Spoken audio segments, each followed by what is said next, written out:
dapat in-inform mo ako. Ako pa rin ang superior mo. Hinahamon mo ba ako? Sir, ginagawa ko ng trabaho ko, sir. Ako nandito, Presidente! Meron! Woo! Meron! Bakit? Idol, nandiyan ba si President? Pwede magpa-picture? Nandiyan po ba si President? Idol!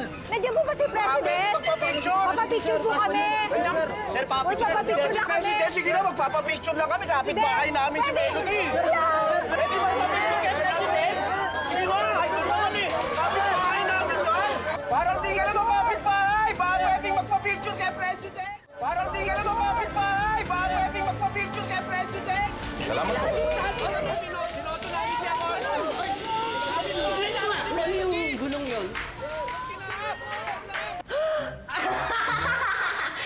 Nathan! Wow! Alam niyo ba kung magkano tong dress na to?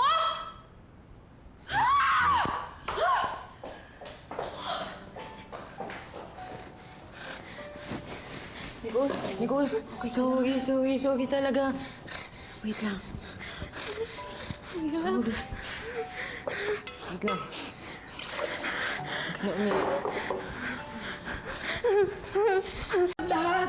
Naku, paano kaya nalaman ng mga kapitbahay nandito ka, sir?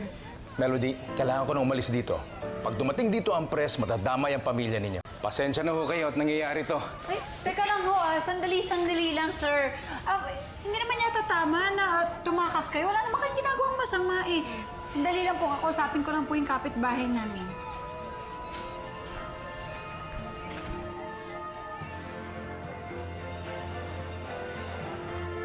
Melody!